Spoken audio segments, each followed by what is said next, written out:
lovers, welcome to episode 6, season 2 of Big Love Energy, the podcast. I'm your host, Jesselou. Thank you for joining us. Today we have Brielle Holmes. The subject is being a bold woman.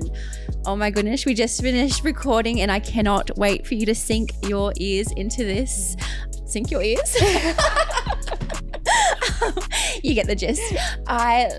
We talk deeply. Brielle is a deep thinker and I just can't wait for you to hear what she has to say about being a fearless, bold woman and energies and frequencies and actual, factual, tangible tips to help you start living boldly in your day-to-day life. I'm not going to talk anymore. We'll get straight into the episode. Enjoy. Hello, welcome lovers. Today we have the amazing Brielle Holmes on Big Love Energy, the podcast. Welcome, Brielle. Thank you for having me. It's so nice to be here. Oh, I'm so excited. I absolutely have. I've told you in a creepish way that I've admired you from afar for a while now. And I just, when we sat down and planned out this season, I was like, you know, we're big love energy, but really big feminine energy is a huge part of what I'm about. And I couldn't think of a more stronger female that I look up to on Insta, honestly. And I don't know if you're even aware, but just your energy, watching your strength, but softness and your courage and the way you show up in the world. I just had to share you with my community who I love so much. So yeah, I think I wanted to know more. And so I thought, let's get her on the show and have a chat. And yeah, so let us know a bit more about Brielle, a bit of an elevator pitch. I just hearing those words, it's such a, when you say like, I don't even know if you know that. And it's so, I don't know that at all. And hearing those words, it's just like, oh my God, it almost makes me quite emotional to know that that's how you view me. And it's also, what is also so beautiful is like, that's a reflection of you, right? You know? And I often say that to people. It's like, we can only identify what exists within us, because it's like, I know what that is. I see you. That whole I see you. I see you. Yeah. And thank you for reflecting that back to me, to see my own power. So my name's Brielle. I am 25 years old. I'm originally from a small town called Dubbo in New South Wales. I don't know if you've heard of that before. Heard of Dubbo? Yeah.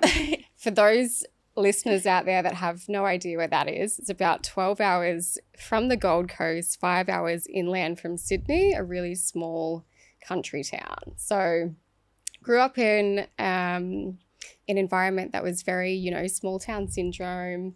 I feel like that is where a lot of my boldness and standing up for self really came into play. Okay. And yeah, I feel like that it shaped me. I love being from the country and I own that in full. I'm very quick to tell people I'm from Dubbo. I feel the same way about Logan. Oh, you're from Logan? Yeah. I don't know what it's character building. Right. Yeah. I don't know what it is. I'm often like, hey, my name's Brielle, I'm from Dubbo. And people are like, okay, we could have left that out. But anyway. Minor detail. Actually. So, and I feel like you as well, when you meet people from the country, there's kind of like this like unspoken... Yep. Yeah. Salt of the earth. Like it's just, for sure. And a little bit about me, I have been on, for lack of a better word, a journey like we all have. And I would say my journey took me on a journey at a really young age. Yeah. Just from growing up in a childhood where, you know, I like to say it was a colourful experience, and it has just propelled me into everything that I've done and everything that I am today. And there's been some massive twists and turns and traumas. And I'm at a place now where it's just like full acceptance of everything that I've done wrong, in quotation marks, and everything that, you know, I held shame or guilt around, and fully embracing all parts of me now to, be in the now and inspire others to do the same. Amazing. I'd love to go a little bit deeper on that, but I'm gonna fast forward to a question in your Instagram bio, you have multi-modality practitioner listed. Twister, okay. Yeah. I would love to know. It's something I've never heard of, but I would love to know what that is. For sure. Yeah. I think, and it's funny, I actually had this conversation yesterday on a call with one of my clients, and she, she's like, what do you label yourself? She's does hair, and she's like, and now I'm educating. Do I call myself an educator or call myself a teacher? Like, it all feels a bit icky. And I was like, you know what? I know what you're saying. And I think the ick comes from like wanting to squeeze yourself into a box to identify for other people. Yes. And that's all we're doing, is making it easier for them to understand who we are. Yes. And I don't even understand who the fuck I am. Yeah. So I'm like, let me just save my own ass here and say I do many things. Yes. And I wear many hats. And you're going to get a completely different person, the more that I grow as well. And I'm not going to do myself a disservice or you by identifying as one thing. Amazing. So multimodalities, to me, it's like that sensual side of me. It's the party side of me. It's that masculine side to me, the feminine side to me, the really rough side to me, the classy side to me. It all comes out, and allowing all of that to play in my space of work. So, yeah. That's amazing. I love that. So in essence, like from the work that I see that you provide, you allow, is it mostly women that you work with to become bold? You facilitate, because I know that you're an amazing breathwork facilitator as well. But yeah, so you provide a space for women to come into their light, and you also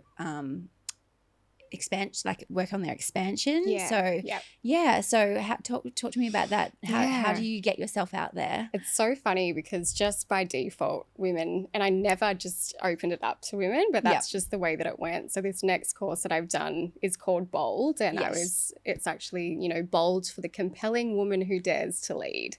And my first course that I brought out was Elevated Expansion.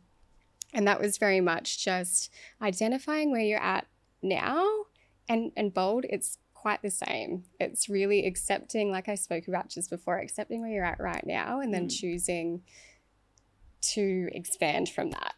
But it's only when we accept where we are right now that we can expand, or that we can become bold. And I think a lot of other practitioners might disagree with me in the sense that you have to start with exactly where you are right now. And goal setting for me is sometimes a load of shit, because it's like, let me sit down on the end of my bed and actually go, where am I ruining my life? Yeah, right. What am I doing every day that is not for the highest good of myself and all?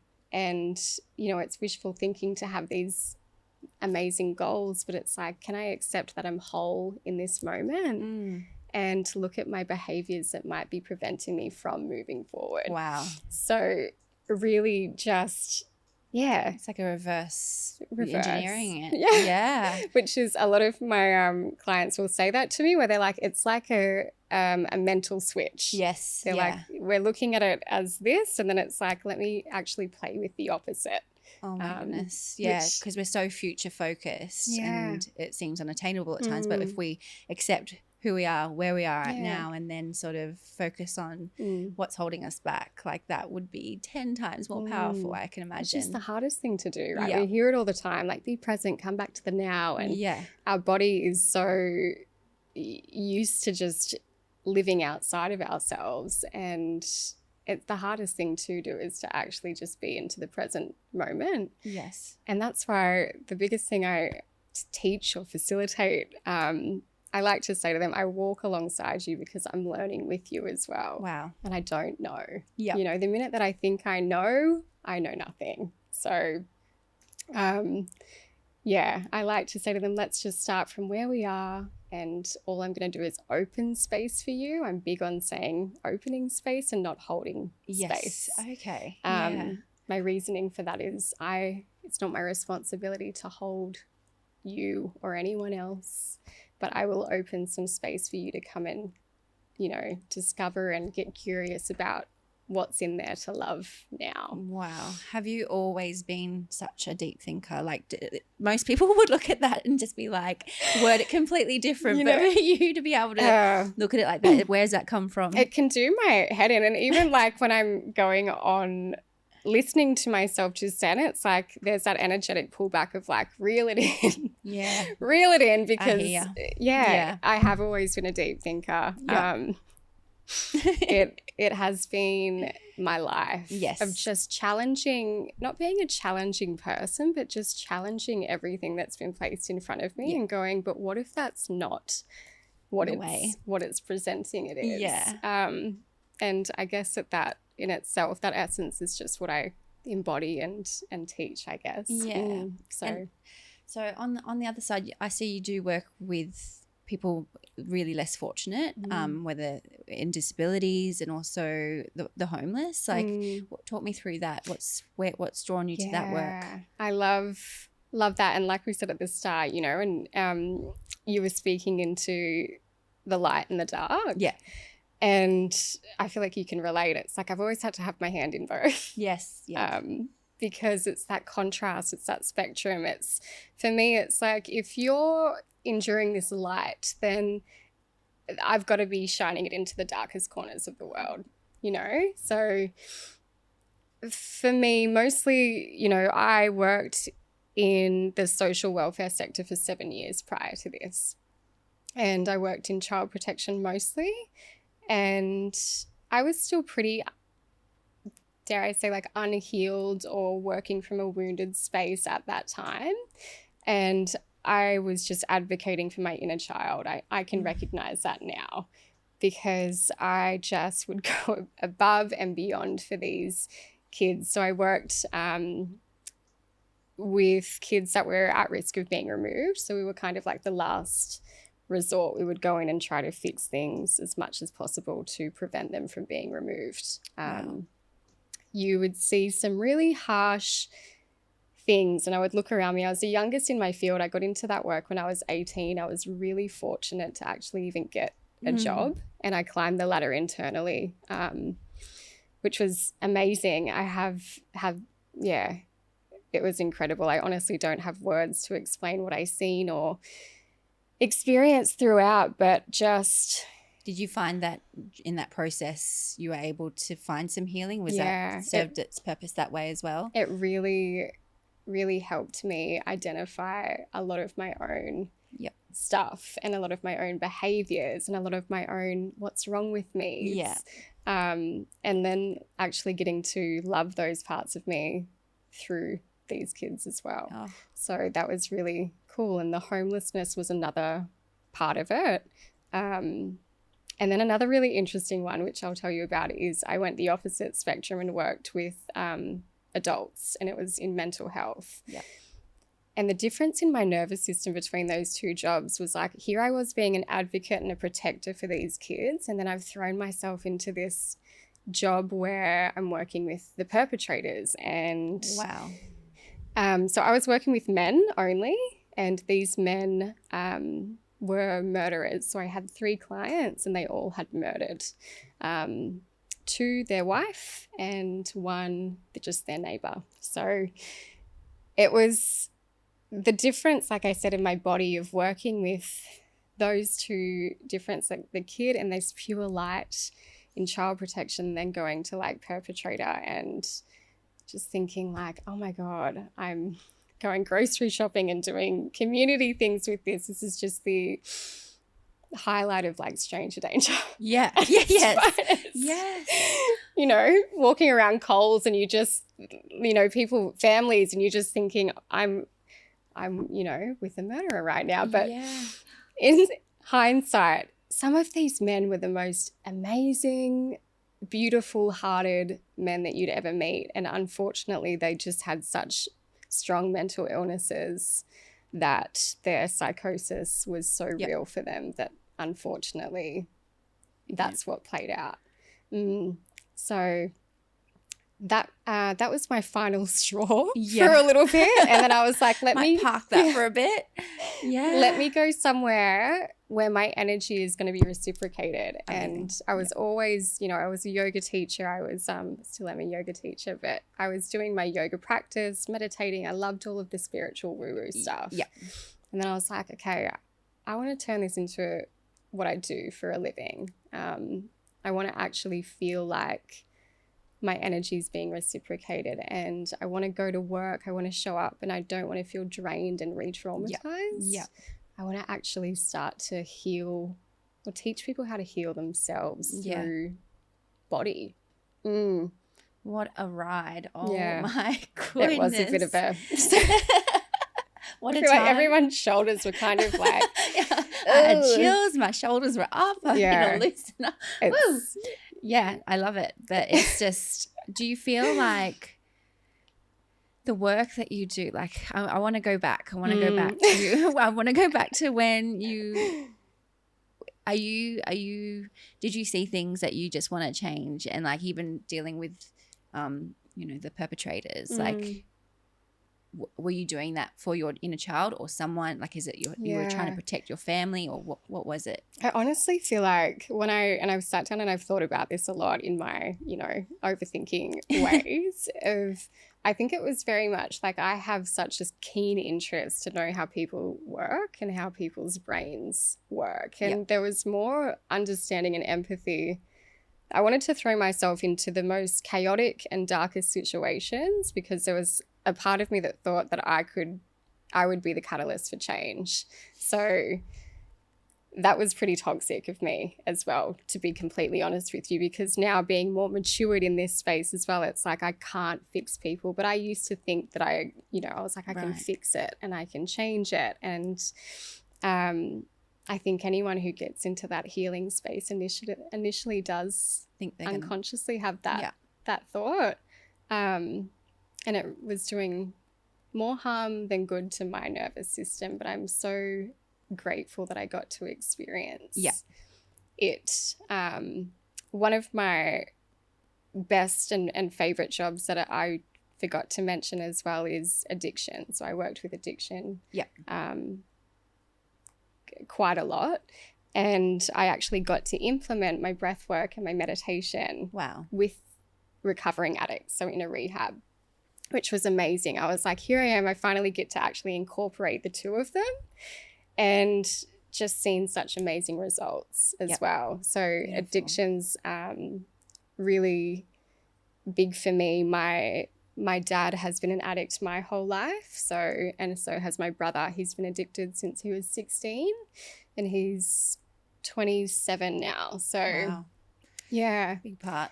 And my way again of helping was to be assistants to others. My gosh, Brielle, the feels, honestly.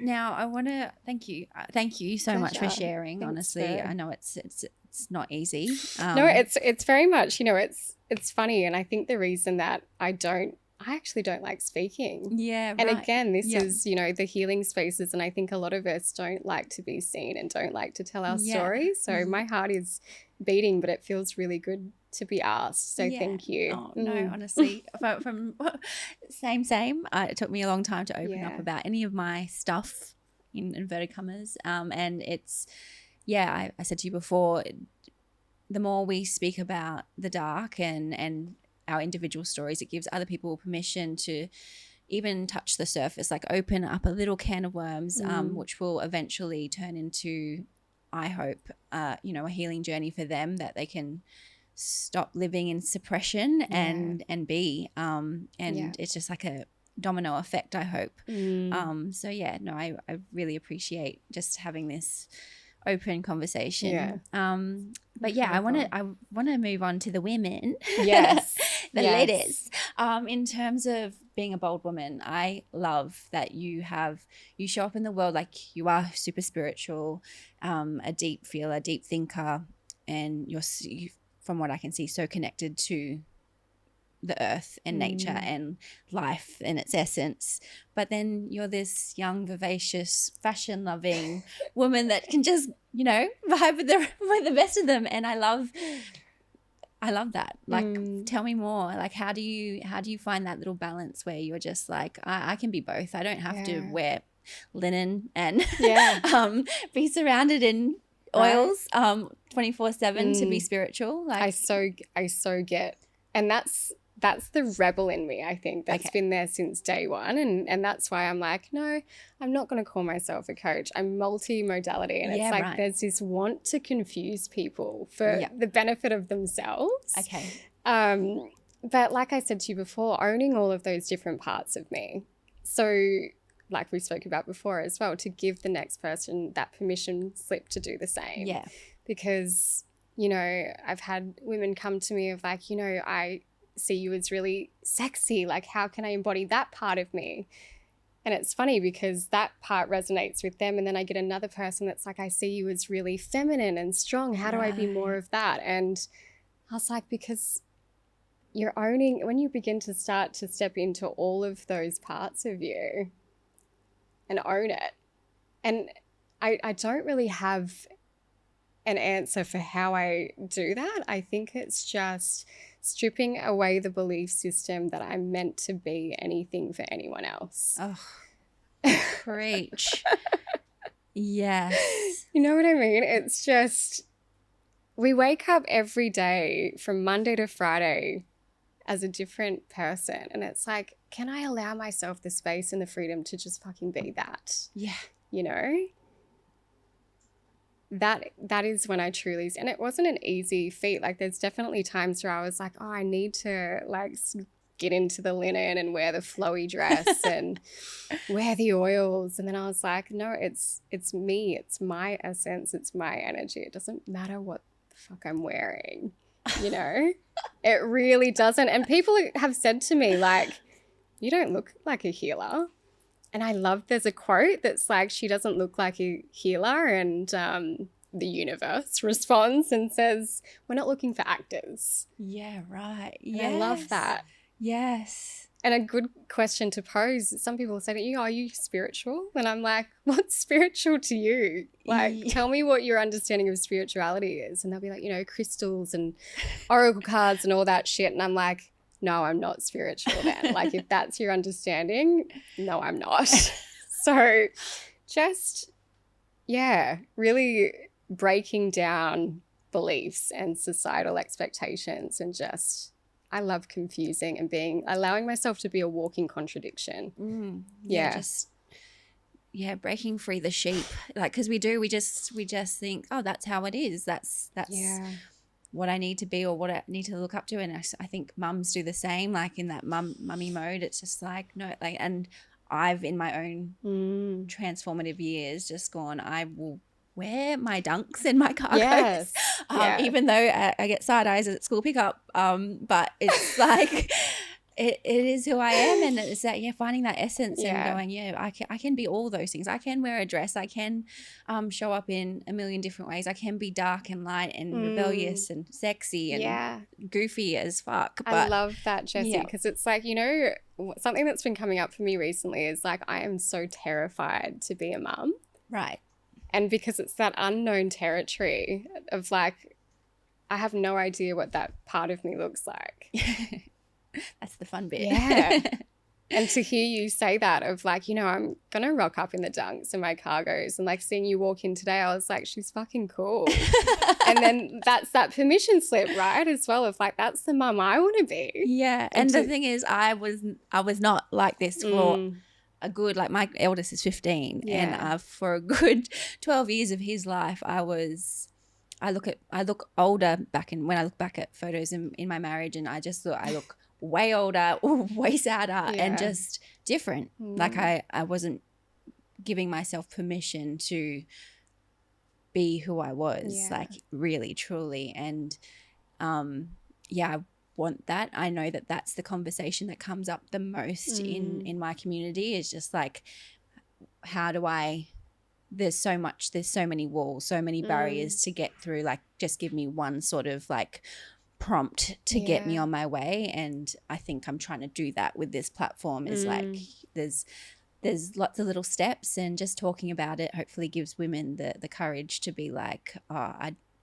there's option there for change in their life. Absolutely. Yeah. Option for change, and then as well, like not buying into the experience of everything that's going on around you. Yeah, the noise. Mm. Yes, I love absolutely.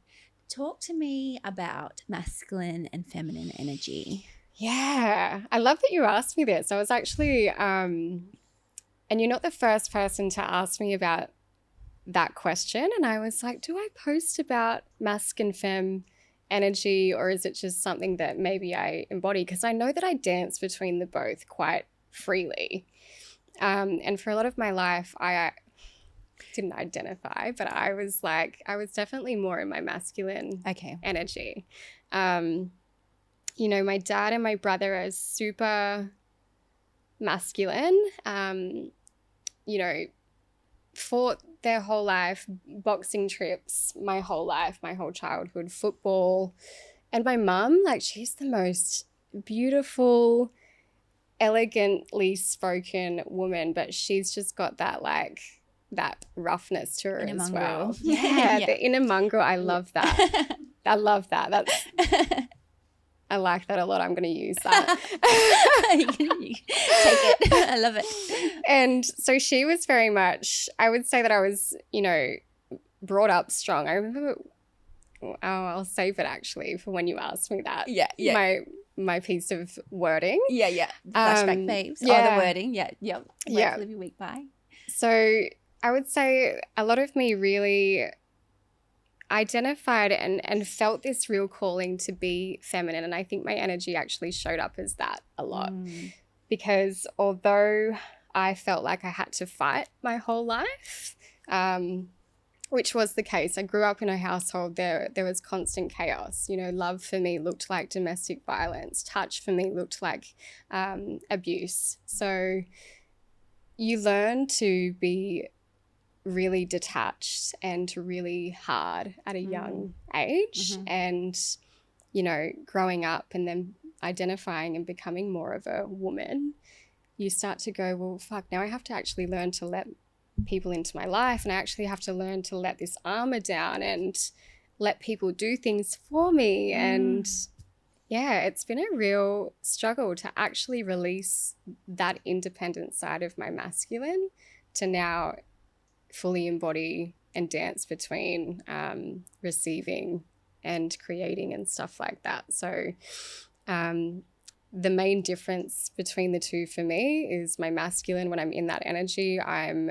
logical, I'm driven, I'm, you know, very clear on my direction, and I'm independent, and it's like I'm getting my shit done. Yeah. And then my feminine, I would definitely say I'm more in most of the time, and it feels good when I'm in that because I'm creating and I'm allowing myself to just be and receive all of the downloads and not have to act on them, but just let them kind of absorb me in full. Yeah, right. So that's what, I must far out. My daily masc and feminine energy just must have head-to-heads, or because I think as a single mum as well, I find it so hard because I think naturally my feminine energy is who I am. I was always a child away with the fairies and just like hopeful and creative and willing to just go with the flow.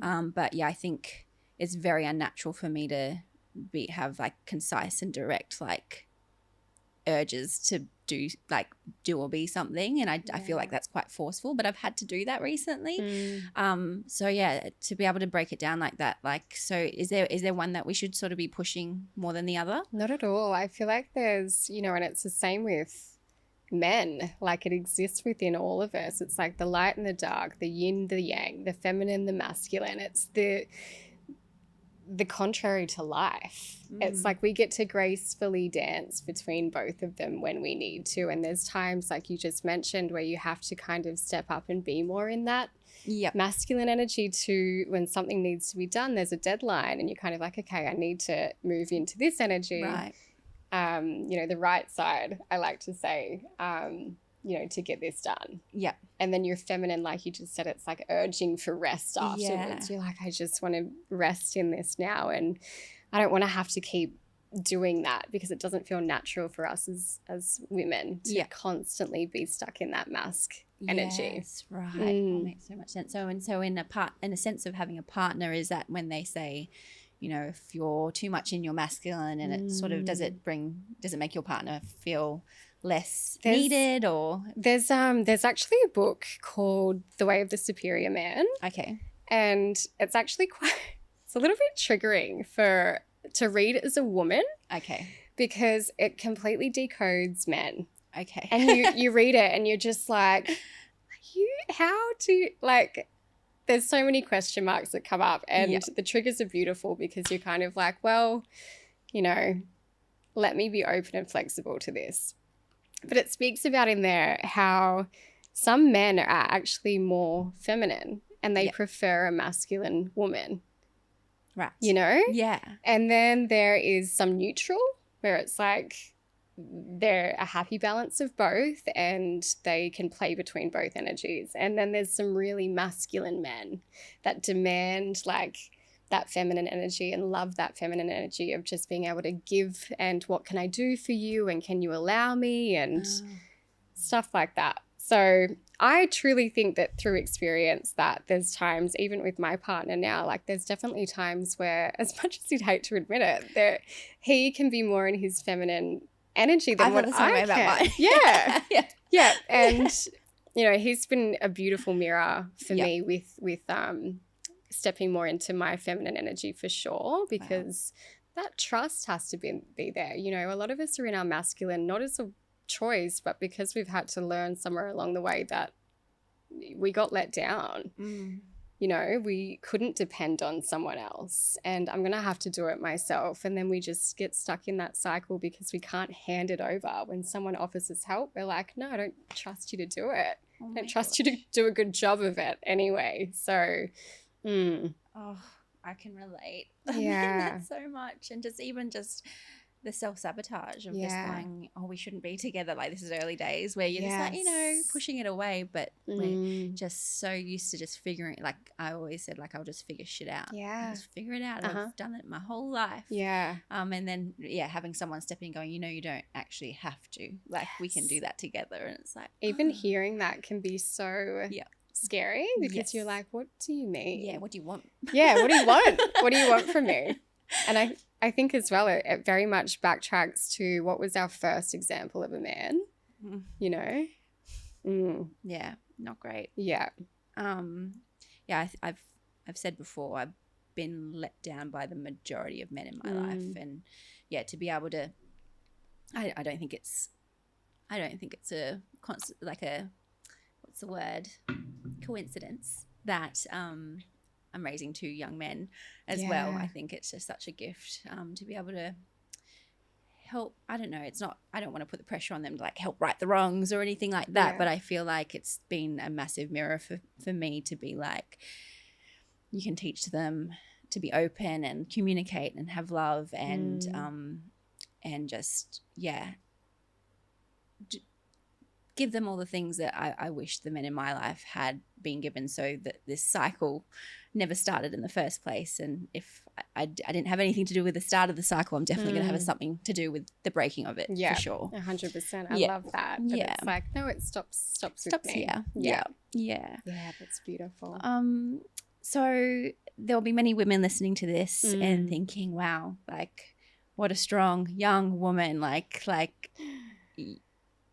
how do I even, if it's not ingrained in me, if it's not part of who I am, how do I become bolder? Especially, I find I've been bold recently and it's been looked down upon, and there's been women around me that I'm like, come jump ship, and it just hasn't happened, and that's okay. It's not on them, it's not my responsibility, but I just want more for them. What if something's stopping them? Where do they start? What's something that they can do to sort of start heading in that direction, to stand up for themselves or want better for themselves? I think, and you know, this is a conversation that is coming up for me at the moment where it's not going to feel comfortable this transitional phase that we're in of wanting more and then choosing the same, waking up the same and then doing the same things that we always have, responding the same way, talking the same way. I'll give an example of actually how you can start to step more into your boldness and your confidence. And what I mean by that is actually learning to receive what you're asking for in full. That's what bold means to me, is actually going, I want this. And then when you're given it or when it shows up, you accept that in full because you are the creator, you know? And I will go off on my energetic languages at times, but I'll try to make it as simple as possible. I challenge you that when you're ordering your coffee or when you're asking for food or when you're asking for something that you're giving an energetic exchange for, you're buying into that experience. So, for example, I would often go and order my coffee and I'd be like, hi, can I please get, and thank you so much. Oh, and I'm really sorry, I forgot to mention that was on oat milk. And can I please get a little bit of honey in there? I'm so sorry to be a pest. Oh my gosh. I've bought that coffee. What the fuck am I apologizing for? What am I saying thank you 100 times for? And it's just like, it has nothing to do with that experience of being nice. There's a difference between being nice and being kind. Yeah. And I was communicating like that because I just had such low self-worth of receiving and asking for something that I want. And paid for. Paid for. So it's like, I challenge you to, the next time that you order a coffee or the next time that even if someone gives you a compliment, just say thank you once and receive it in full. Oh my gosh. I am that coffee orderer, by the way. That is me. I still have to catch myself. Like, oh my gosh. You start cringing when you realize because you're like, no, it's so, and it does. It makes your body feel uncomfortable because those stories come up of like, I'm being rude. You know, and when women set boundaries, you know, we're perceived as bitches or we're perceived as rude. And it's like, no, that's what asking for what you want is. Yeah. And that's the only way that you're going to move forward into this essence of who you are and receive more of what you want instead of staying where you are and feeling powerless. And what happens when we feel powerless? It's a substitute. We start to complain. We start to like moan about it. We start to experience jealousy for those that are doing the thing. And like, how beautiful, because that's all insight for you I know how to be there. And I just have to make that choice now. And it's not a big transformation, I should say. It's in the little moments like ordering your coffee. Yeah. That'll get you there. Slowly. Just like taking back your power, stepping into your power and just being unapologetic. Like, and letting it be uncomfortable. Yeah. It's going to feel really like, oh my God, they're going to think that I was so fucking rude just then. It's like, no, they're not. Yeah. So you're saying you can still be kind. 100%. Yeah. You just don't need to be the nice girl anymore. No. And when we speak in energetics, the universe does not know the difference. It's just responding to your frequency. So if you're confused or you're not sure energy of what you want, it's just going, yep, her over here, she doesn't really know what she wants and she doesn't know how to receive well. So let's keep giving her more experiences of that. Wow. And beautiful, because we're going to keep getting the lesson over and over so that we can respond differently. You know? Wow. Amazing. It explains so much. So many lessons to be learned. But yeah, no, I'm going to, you watch tomorrow morning. I'm going to order that coffee. Yes. Be like, yeah. Get me my coffee. And the compliments too, that's another one. It's like they're always around us and we don't even realize because we're so busy sending them back. Yeah. And again, that all we're signaling to the universe is like, oh, I don't want that, send it back. And then we're like, oh, I wish people would compliment me more. And then it's like, but when you fucking get them, you're not receiving them in full. Yeah. Yeah. Oh my gosh. And frequency, I love that word. Yeah. I believe energy is everything, and being on a frequency and like being in your true light and aligned and all that jazz matters. What do you feel is frequency? What is that? How the world works? I would say, and I know, over time I've even growing up in a small town, like that language wasn't big for me. So I feel like there is still such a bogany slang to the way that I speak, because I do try to accommodate to whoever's in front of me. Right. And so when I say, you know, there's a quote out there where it's like, in the streets we call it vibes, like we can call it energy or the universe or a feeling. It doesn't matter. It's all the same thing. It's what it means for you. But it's that gut feeling of knowing. When I speak, frequencies are like quantum physics for me. So I'm a big geek in that. Right. I've actually learned over time to not dull down my language. Right. So, yep. Yeah. Yep. Frequency to me is being the essence, and speaking, talking, being who you're moving into. Yes. It's like your frequency is who you are. Yeah. Essentially. Yeah. Where you frequent in yourself, I suppose. Yeah. That level. Because you do just feel so energetically drawn to things or people, or and that has to be one of my favorite things, that when people are like, there's no such thing as energy or the, you know, like the spiritual side of things, I'm like, you think about the moon and the power it has on the tide. Like, you tell me that that's not magic, and you tell me that, like, us being made of water, that that's not going to have an effect on us as beings. 100%. Like, and I love those, and that's the way of explaining it, right? It's like, we can seem like mad women that, like, we don't run naked under the moon. Like, it's just like we it's a thing. Yeah, it's a feeling, and it's a trust in something bigger than us, and it's a trust in Mother Nature. And you can't tell me, you look at that sunrise or sunset each morning and night and go, that's magic doesn't exist. Like, there is something there, and it's bigger. It's so beautiful. And I feel like energy and frequency and spiritual is just about tapping into that magic that's on offer for free.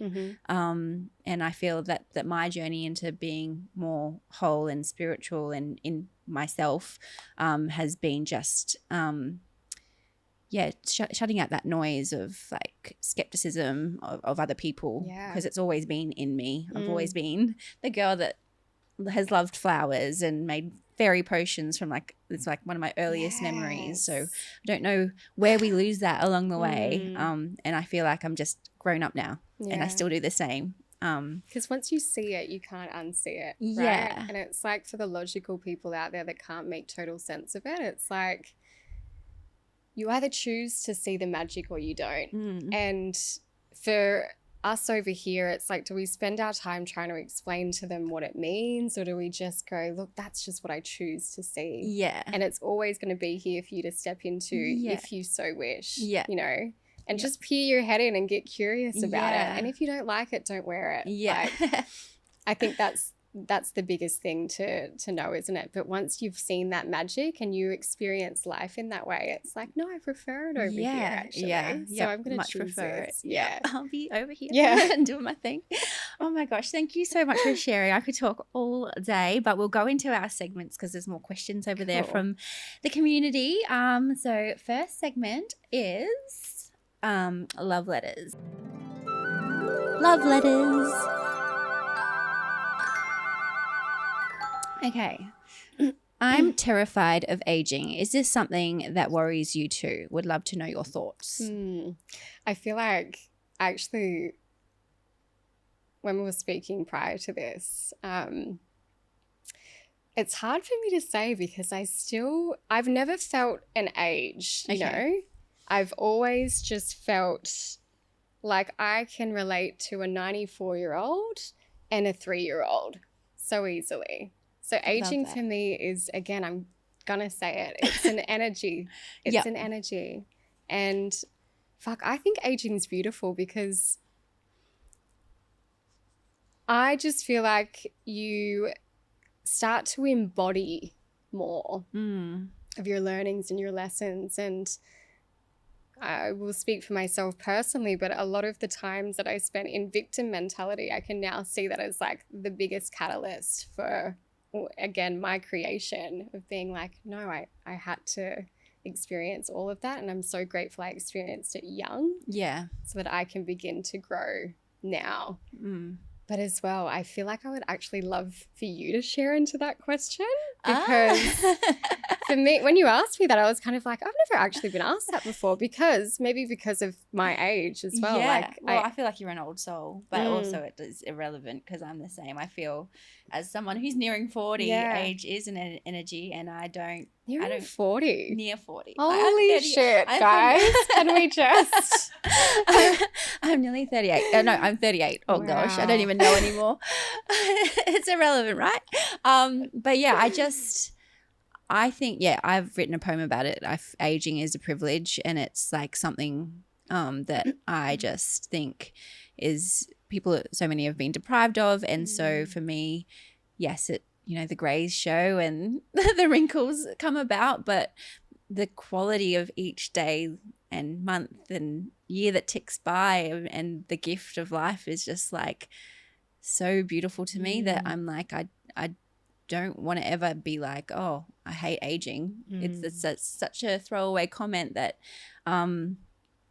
it's just a privilege to be able to grow old. And each year that ticks by, you honestly like go through, you learn so much, you grow as a human, and you like, I could never have imagined like when I was 25 that I would be who I am. Like, I don't know what I even envisioned back then for me at 38, but I just know that looking back, every time I've dreaded an age coming up, I've gone, oh, I'm going to be 30. I look back now at 30. I'm like, 30 was so young. And then I know that I'll do the same when I'm 45. I'll look back at 38 and go, you were so young, you idiot. Like, just relax. And I know that the fear of aging, a lot of it comes from just the fear of death. Yeah. Like, it's just at the end of the day, people don't want to leave this earth. They don't want to miss out, and they don't want their kids to miss out on them or anything like that. So I get that I fear, but I also know our life, it is mapped out, and you just got to like make the most of every day. Yeah. That's all you can do. And so can moisturizing cream in the meantime. I love that. I love when that question came up, I was like, you know what, I don't know how to answer that. Yeah. And like to hear that you've written a poem, and even you speaking into that just then is like, that's really cool, because it's something I haven't thought about just yet. Something to be conscious of, I suppose. 100%. And like what I heard you just saying was like really learning to slow down to be in the moment. Yeah. Yep. Because another 5 will pass and you'll be like, oh my God, that was young. Yeah. It's that the moment that I had that thought where I was like, I remember dreading this age, and here I am. And then I remember, just looking back and going, at every single age that I feared, I wished that I was back there to be able to go, embrace it. You're going to do this and have the best. Like, you're so young like this. And I'm sure I'll still be doing that at every milestone. Yeah. Maybe I'll stop thinking like that maybe when I'm like 100. Yeah. I'll be like, okay, now I'm old. You're old as fuck. Acceptance. So next question. Saw on your page you are working with Tammy Hembro on her fitness app. What's that been like? It has been really cool. They actually reached out to me. I've only lived on the Gold Coast for 2.5 years now, and I remember just getting a DM one day, and I was like, that's just like a fake page. And it wasn't. I actually lost my Instagram. I would have only had a couple hundred of followers. I was really just working out at the rehab and doing some beach sessions, community sessions here and there. Like, I wasn't really putting myself out there loudly, but my energy obviously was. And this experience came about, and it was really cool. They actually didn't have any form of mindfulness in their app just yet. She has been amazing to work with. She's one of the most down-to-earth humans ever. Yep. We just recently went to Bali actually for... I saw that. That looked incredible. It was sick. And, one of the things that I put on my vision board as like, a 17-year-old was like, I'll be teaching yoga over in Bali in a few years' time. And there I was, you know, it was more evolved in the sense that like meditation is my thing. Like I love guiding people through meditation. And yeah, it was looking at the sunrise every single morning. I think it was 5 a.m. We would meditate over the ocean and watch the sunrise coming up. And it was just it's been an amazing experience and some really cool opportunities. So good to hear. Yeah. So good to hear that it's been a positive experience. It's been incredible. Yeah. Oh, good.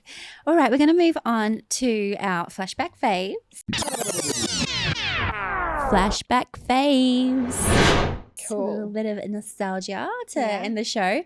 Would love to know what young Brielle, a song or a movie or a moment in time that you just look back and go, yeah, that was my jam back then, and it's like never left you. You know, when you asked me, I knew that this was coming, and I was like, I actually don't know. And for a really long time, it took me ages to tap back into my childhood memories, which I'm sure you can relate. Yeah. And when you mentioned the word fairy potions just before, I was like, oh my God, that's it is. So I was like, thanks for that direct channel. But I used to make like perfumes. I used to say like I was going to be a perfume maker when I get older.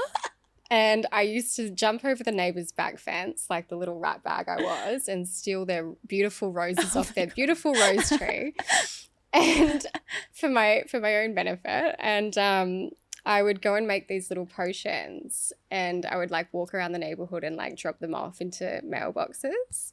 And yeah, I used to say to my mum, like, you watch, Mum, I will be a perfume maker one day. So I just, like, and even to this day, I'm so interested in like naturopathy and like potion making and using my hands. Like I've realized that sensuality and like touch is my strongest sense. So yeah, that's probably one of my favorite memories, is just doing that and finding so much joy and just hours passing of just doing that by myself. Yeah, loved it. Beautiful. I'm with you.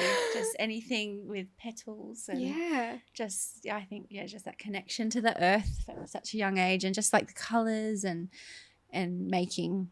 Yeah, I think it's just such a raw essence of being a child and being a young girl, I suppose, and 100%. taking that on. Yeah, I still want to release a perfume. That'd be nice. Yeah.